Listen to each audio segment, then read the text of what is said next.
Do you know why individuals with extraordinary intelligence, capable of solving the most complex mathematical equations, analyzing financial markets, or writing brilliant code, can sometimes be completely helpless in mundane life situations, like fixing a leaking faucet, sending an email on time, or choosing the right clothes for the weather? This paradox has baffled psychologists for centuries, but science has finally found the exact answer. At the end of this text, you will discover the fundamental error of our own brains that causes us to stumble over nothing and learn how to stop complicating what was meant to be simple. Block 1. The overanalysis syndrome, or why the easy path feels too primitive. The first and main reason why smart people struggle with simple things lies in their brain's constant habit of overcomplicating everything. When a person with a high level of intelligence encounters an elementary task, such as choosing wall paint for a hallway or cooking a basic breakfast, their neural system does not take the path of least resistance. Instead, a powerful processor instantly kicks into gear in their mind, calculating hundreds of variables: the chemical composition of the paint, the interaction of pixel lighting at different times of day, the potential health hazards of fumes, or the balance of proteins, fats, and carbohydrates. For such a brain, a simple task is not just an instruction to do A and get B. It is an open coordinate system requiring a deep audit. Intelligence operates like an ultra-powerful microscope, trying to drive a nail. As a result, the person begins to look for hidden catches where there are none, missing the obvious solution lying right on the surface. They construct a complex mental framework around an elementary action, expending a colossal amount of mental energy where an average person spends 3 seconds.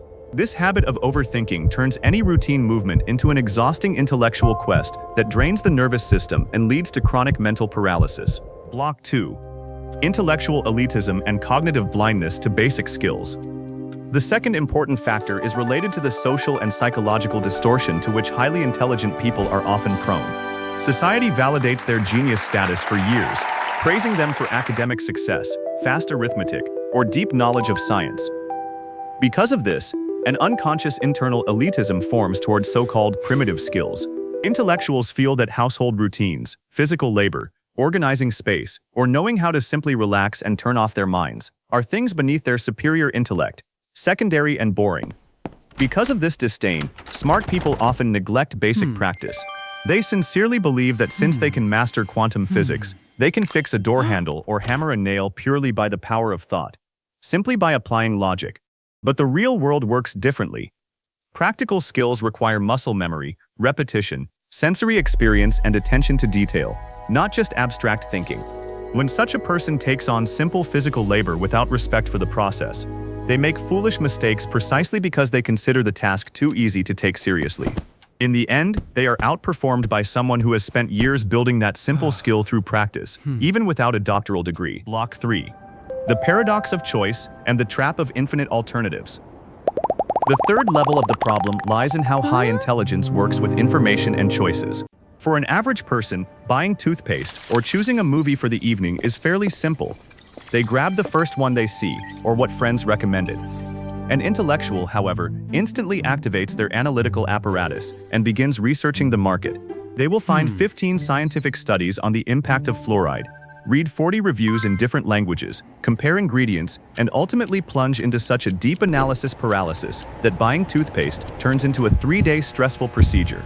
This phenomenon in psychology is called the paradox of choice. The more options a person sees, and the better their brain is at classifying them, the harder it is for them to make a final decision. An intellectual too clearly understands all the potential risks and costs of each alternative. They cannot simply trust their intuition, because their intuition is blocked by rational arguments. As a result, the simplest everyday decisions, from choosing a dish in a restaurant to buying tickets, cause them colossal tension. The brain spends supercomputer resources on choosing between 2 types of apples in a supermarket, while those resources should be going towards solving large-scale creative or professional tasks. Block 4. The emotional gap and the inability to turn off internal control. The fourth aspect concerns the connection between intelligence and emotional regulation. Simple things like rest, spontaneity, genuine laughter, creative goofing off, or simple contemplation of nature require a person to relax and turn off their internal censor. But for someone with high intelligence, this turns out to be a daunting task. Their prefrontal cortex is accustomed to keeping everything under total control. analyzing, predicting, and criticizing.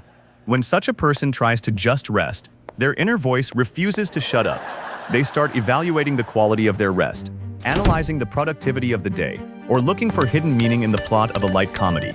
They have forgotten how to experience moments in the here and now on a sensory level, turning any pleasure into a mental object for research. This constant excessive control destroys the capacity for simple human joys. The brain works on idle 24 hours a day, burning itself out from the inside, and the person begins to suffer from emotional burnout precisely because they have forgotten how to perceive simple things simply, as a given that requires no analysis. Block 5. Solving the phenomenon. Why simplicity is the ultimate form of complexity. To wrap up our journey through the corners of the high-intellect mind, we arrive at the main answer to the question asked at the very beginning. Why are smart people bad at simple things? The answer lies in a fundamental law of cognitive evolution.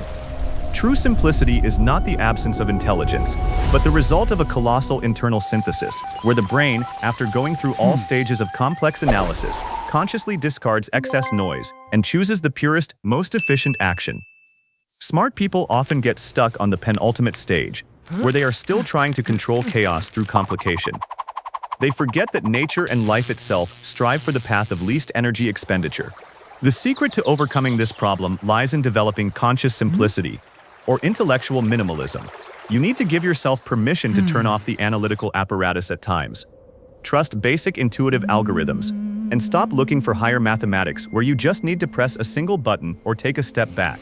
Once a highly intelligent person realizes that simplicity is not primitivism, but the peak of mastery where unnecessary resistance disappears, their life becomes not only more efficient, but truly happy.